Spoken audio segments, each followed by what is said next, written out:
Sweet, sweet memories. Hi, thanks for coming to watch this video from Carolina Varsity. We're taking a look at the Eastern Regional Finals, and we have a 4AA game here of number 1 Wake Forest facing number 1 Middle Creek.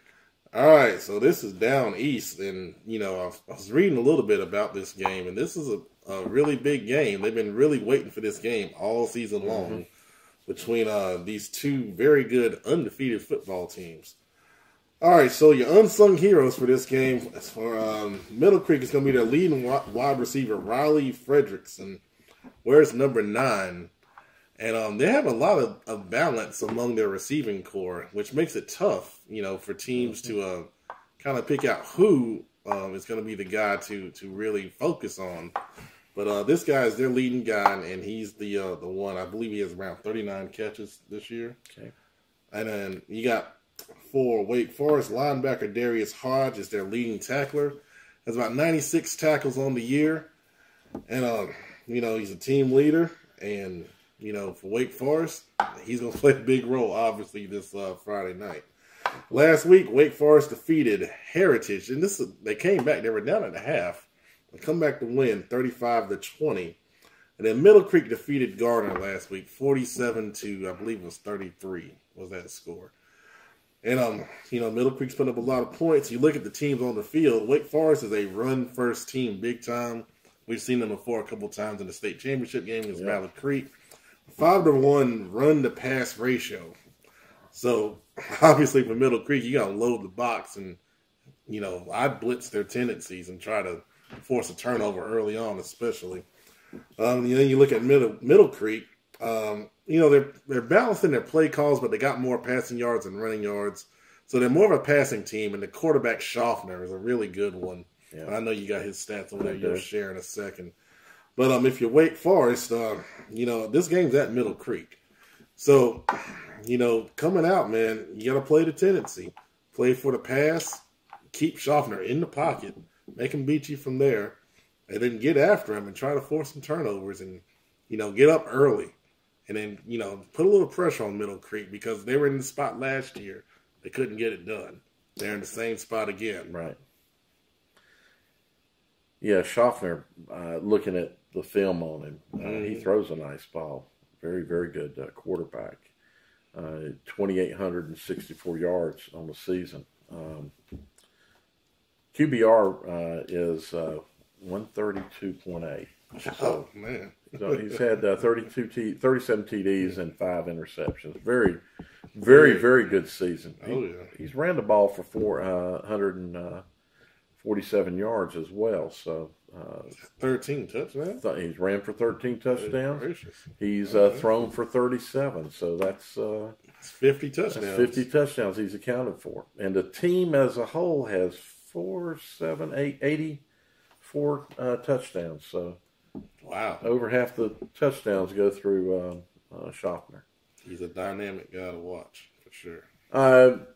They spread the ball out and running. They don't run a lot, as you mentioned. It's from a play calling. It's almost balanced.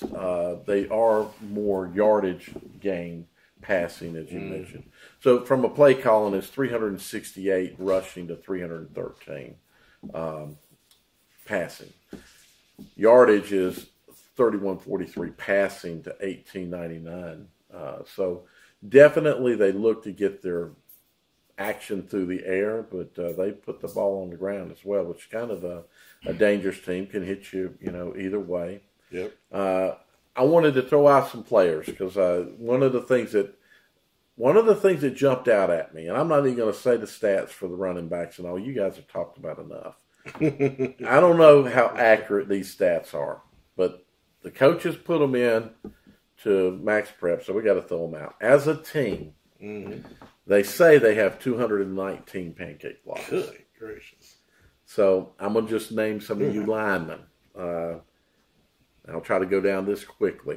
Number 50, Ludwig Carson. He's 6'1", 210. He has 32 pancakes. 73, Robert Robinson. He plays guard. Ludwig plays center. 5'11", 260, 55 pancakes. Another guard, 61, Lewis Smith, 6'3", 283. Now, that's a big boy. Mm-hmm. Looked at some of his highlight. He's a big, strong boy. 49 pancakes. The right number. That's my number. That's your number. That's right. Number 62, Zach Keck. 66. He's 6'2", 195. A lot of these guys I noticed played basketball too. Mm-hmm. As I was looking through, they also played basketball. But 30 pancakes. And then there's another big boy, Zach Patterson, 6'4", 197. Mm-hmm. Kind of a lean guy, but 21 pancakes. So guys, there's a lot of pancake blocking going on. I'd love for you, the coaches, if you see this, to tell us what you define a pancake as. Yeah, one more there. Well, yeah, there is one more. Number 77, Bobby Marchewski. That's a lineman name. Marchewski. Right, you can't be nothing else but a lineman with a name like that. Exactly. He's 6'2", 250, so he's got a lineman body. Mm-hmm. 28 pancakes. There you go. He's had a really good season. A couple of other players I saw that really kind of stood out to me was Daniel Jackson, 6'3", 195. He has 87 tackles, 51 solo, 1 tackle for loss, 10 interceptions, okay. A blocked field goal, and a fumble recovery. He kind of looked like they're all-around guy. Mm-hmm. So they have 28 sacks as a team, and I'm talking about Middle Creek. Yep. And I think Middle Creek is the favorite team coming out of the East, and the report is predicting a 32-20 Middle Creek win. Who stands out for Wake Forest? Who stands out for Wake Forest? So we got a couple of kids. The quarterback who you kind of referenced, just so people will know, he's passed for 1,128 yards, so they're not a heavy passing team. Oh, no, 5-1. 5-1. 545 rushing plays to 115 passing. 3,761 yards through the ground and 1,128 passing. So they're at 14-0. That's less than 10 passes a game. So here's what's outstanding about them. So you got number 3, Devon Lawrence, 1,267 yards, 21 TDs. There's your 1,000-yard rusher. Then Marquise Dunn, 1,221 yards, 18 TDs. Wow. DeMarcus Jones, 592 yards, 11 TDs. There's a lot of yardage right there in those 3 backs. So, and they're still running that double wing, right? No, what I saw was they were running out of spread. What I saw on highlights. Nice.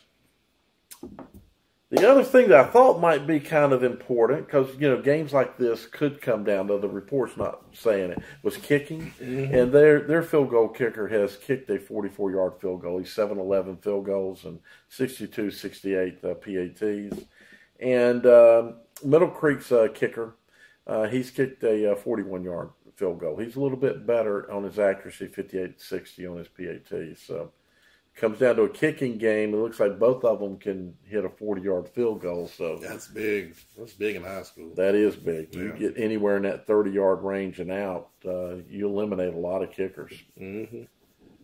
Okay, well, that's the ball game. We'll see who comes out of the East to go play some championship football. Let us know what you think, and you attend the game. We'd love to hear about it. Thanks. Some joy, memories are made of this. The memories you gave me. Don't